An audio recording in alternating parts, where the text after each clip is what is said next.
say this. Many of you talked to me many times in standard claims intake when we're doing claims intake assessment. You say, I reported it to the FBI and they said this is not our jurisdiction. Every single body has that, including me. I talked to 2 U.S. Marshals at the courthouse who told me, you need to go around the corner and tell these people at the FBI what's going on down there at Philadelphia Family Court, right? There's about this corrupt Judge Matthews. Tell them, report it to them. They'll do something about it. And each and every one of us were told by the FBI, who's in the pocket of the money, this is a cash cow, this is a money-making machine. These are jobs. People will go to any length to protect their jobs, you know. So they said, we can't touch Judge Robert J. Matthews. Everybody's scared of Judge Robert J. Matthews. He's on a take and I won't work again. You know what I mean? So this is why everybody's afraid. Attorneys won't take them on. That's why our intervention and audit requests, we submit our due diligence for. We submit it to special prosecutors at the state level, like here in Pennsylvania, the special prosecutors were lawmakers right here in Pennsylvania who got the convictions of the kids for cash in the Middle District. We submit them so we submit our evidence modules, our verified evidence of a need for intervention from outside the nepotism or corruption poison jurisdiction. Why do the feds have to come in? The feds have to come in because we are no longer just reporting individually to the FBI. We are speaking in a voter constituency voice of tens of thousands.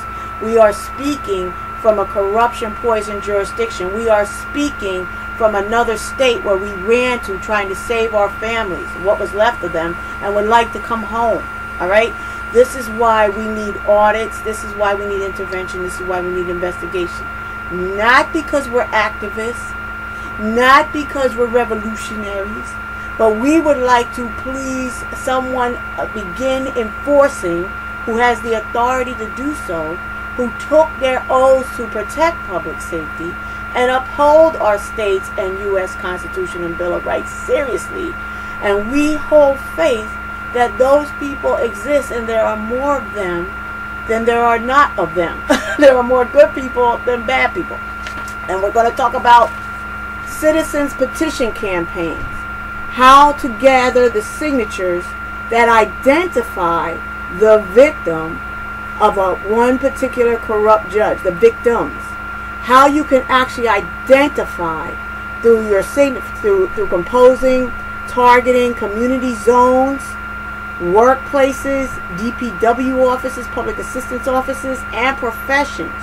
Truckers, cabbies, cab drivers, second shift, maintenance, janitorial, night shift, night entertainment.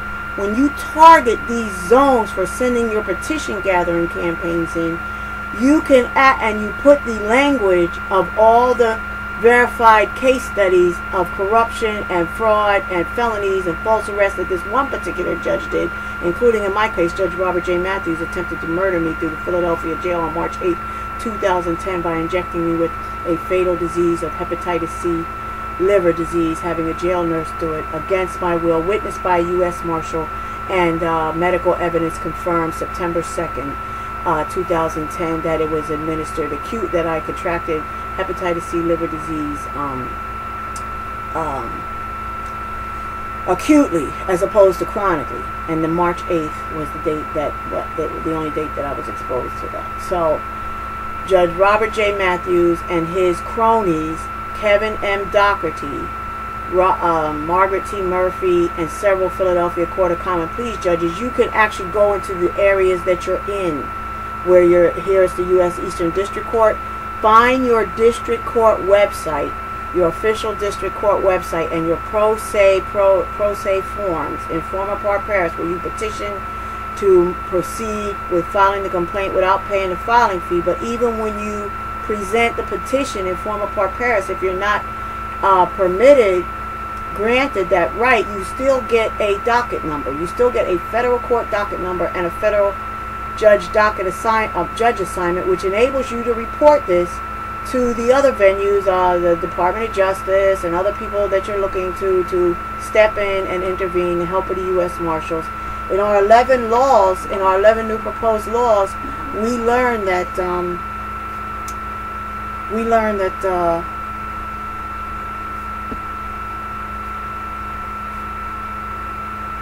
Yeah, we learned through Zane David Memerage's office a conversation I had with his paralegal Beverly Brown.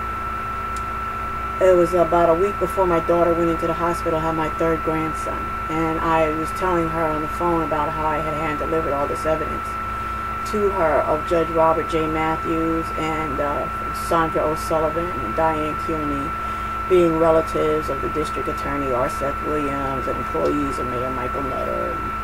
The cover-up of the public mob assault and eventual 2 year later destruction of my grandchildren, being completely irreparably parent alienation injury after trauma injury. So she was telling me, when I was saying, what I was trying to find out, is there a warrant out for my arrest? How would I find out if there's a warrant out for my arrest? She said, why would there be a warrant out for your arrest? I said, there wasn't one before.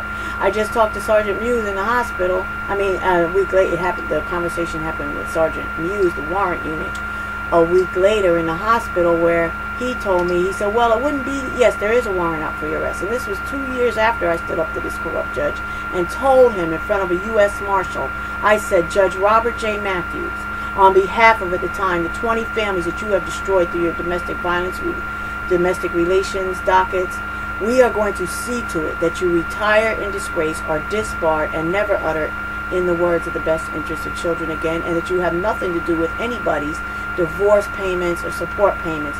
And since then, we have 38 families that are victimized by Judge Robert J. Matthews. Intrinsic fraud, extrinsic fraud, locking up old ladies, other old ladies, but not not coming to a divorce hearing after he called and verified that she was in the hospital for cancer treatment, locking her up and posting over $100,000 bail on her because he was friends of her husband, right? So Tracy Slaughter is another one that not only did he send the surviving child after the other one was hit by a car, hit and run drunk driver, to the abusive father, and mandate debilitating psychotropic chemicals and drugs to the child.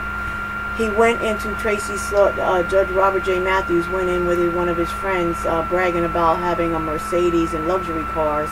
I mean, I don't know if it was a Mercedes, but bragging about their luxury cars and their pompous wealth and everything to this person's job, who she was a waitress. He deliberately went to her restaurant and seated himself to be waited on by the very person. This is a sadistic mentality. This is a sadistic mentality.